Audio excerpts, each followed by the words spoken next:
صحابی اس ہستی کو کہا جاتا ہے جو حالت ایمان میں رسول اللہ صلی اللہ علیہ وسلم سے ملاقات کرے اور ایمان ہی کی حالت میں دنیا سے رخصت ہو جائے، وہ صحابی ہے بس۔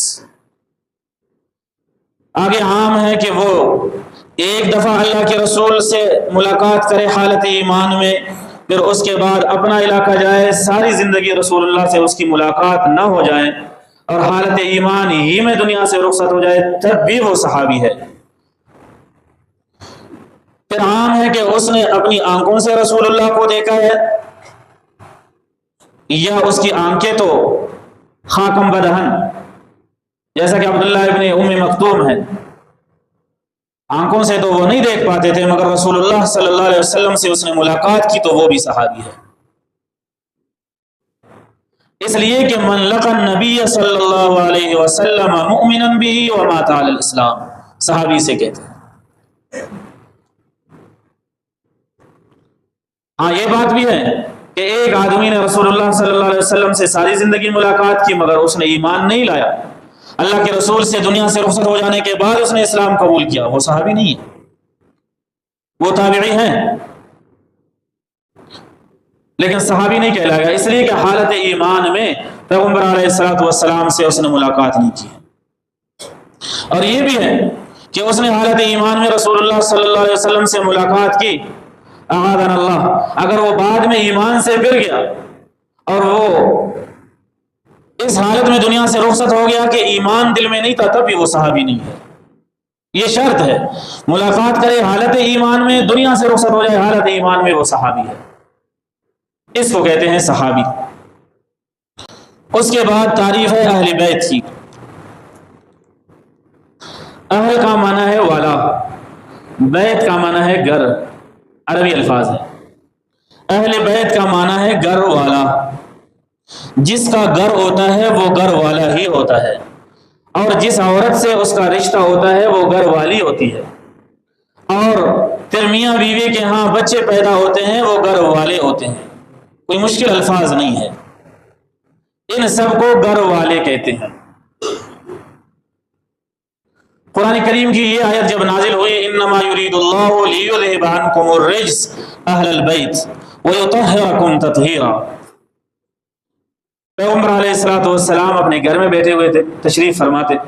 یہ آیت نازل ہو گئی، پیغمبر علیہ الصلوۃ والسلام سمجھ گئے کہ اہل بیت سے مراد کون لوگ ہیں۔ ہمیں تو سمجھانے کی ضرورت پڑتی ہے کہ عربی الفاظ ہے، اہل کا جدا ترجمہ کرنا چاہیے، بیت کا جدا ترجمہ کرنا چاہیے، پھر ان دونوں کو ملا کر جو مرکب اضافی ہے اس کا جدا ترجمہ کرنا چاہیے تاکہ غلطی نہ لگے۔ پیغمبر علیہ الصلوۃ والسلام تو سمجھ گئے کہ جو گھر والا ہوتا ہے وہ مرد ہوتا ہے، وہ گھر والی ہوتی ہے، وہ میری بیویاں ہیں، اور جو میرے بچے ہیں وہ میرے گھر والے ہیں۔ لیکن یہاں یہ بات بھی یاد رکھیں، جب تک بچے گھر میں رہتے ہیں وہ گھر والے ہوتے ہیں، جب بچیوں کی شادی ہو جاتی ہے پھر یہ گھر ان کا نہیں ہوتا۔ اردو میں کہتے ہیں کہ اپنے گھر گئی ہے، میکے چلی گئی ہے، کبھی اس طرح نہیں کہتے کہ اپنے گھر گئی ہے، اپنا گھر وہی ہے جو شوہر کا گھر ہے۔ پیغمبر علیہ الصلوۃ والسلام پر جب یہ آیت نازل ہوئی، اللہ کے رسول اپنے گھر میں اماں جی حضرت عائشہ صدیقہ رضی اللہ تعالی عنہا کے حجرہ میں تشریف فرماتے، آیت نازل ہو گئی، اللہ کے رسول کو مفہوم کا پتہ چل گیا۔ جب یہ آیت نازل ہوئی تو یاد رکھیے کہ اس وقت سیدہ زینب رضی اللہ تعالی عنہا حیات نہیں تھی، جس کا رشتہ ابو العاص سے ہو گیا تھا، اور دوسری بیٹی جو سیدہ رقیہ رضی اللہ تعالی عنہا ہے وہ بھی دنیا سے رخصت ہو گئی تھی، اور تیسری بیٹی جو سیدہ ام کلثوم رضی اللہ تعالی عنہ، یاد رکھو یہ لفظ کلثوم ہے، کلثوم نہیں ہے، ام کلثوم رضی اللہ تعالی عنہ بھی دنیا سے رخصت ہو گئی تھی۔ گویا شرف دامادیت میں سیدنا علی المرتضی رضی اللہ تعالی عنہ باقی تھے، اس لیے کہ سیدہ فاطمہ الزہرا رضی اللہ تعالی عنہ بقید حیات تھی، اور وہ اللہ کے رسول کی آخری اور چھوٹی اور چہتی اور پیاری اور لاڈلی بیٹی تھی۔ مزے کی بات یہ تھی کہ اس کا چہرہ سیدہ خدیجہ الکبریٰ رضی اللہ تعالی عنہا کے چہرے کی طرح تھا، اور اسے اللہ کے رسول دیکھتے تو سیدہ خدیجہ الکبریٰ کی قربانیاں بھی یاد آتی۔ اور یہ بات بھی ہے کہ جب سیدہ فاطمہ الزہرا رضی اللہ تعالی عنہا کی رخصتی ہوئی اس وقت سیدہ خدیجہ الکبریٰ رضی اللہ تعالی عنہا موجود بھی نہیں تھی، یہ کوئی والد ہی سمجھ سکتا ہے جب اہلیہ دنیا سے رخصت ہو جائے بچوں کی پرورش کتنی دشوار ہے۔ وہ یادیں بھی رسول اللہ صلی اللہ علیہ وسلم کو ستا رہی تھی، اور ایک غزوہ کے موقع پر اللہ کے رسول صلی اللہ علیہ وسلم زخمی ہوئے۔ سیدہ فاطمہ الزہرا رضی اللہ تعالی عنہا نے اپنا دوپٹہ جلا کر راکھ بنا کر رسول اللہ کے زخموں پر رکھ دیا۔ یہ احسانات بھی یاد تھے۔ اب قرآن کریم اہل بیت اللہ کے رسول کو اور اس کے ازواج مطہرات کو بتا رہا ہے، جبکہ یہ قربانیاں بھی پیغمبر علیہ الصلوۃ والسلام کے ذہن میں ہیں۔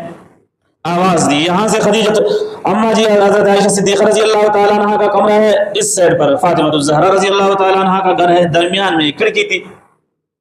پیغمبر علیہ الصلوۃ والسلام نے فرمایا کہ فاطمہ کو بلاؤ، وہ آئی۔ علی کو بلاؤ، سیدنا علی المرتضی رضی اللہ تعالیٰ عنہ بھی حاضر خدمت ہوئے۔ فرمایا حسنین کریمین کو بلاؤ، وہ بھی آئے۔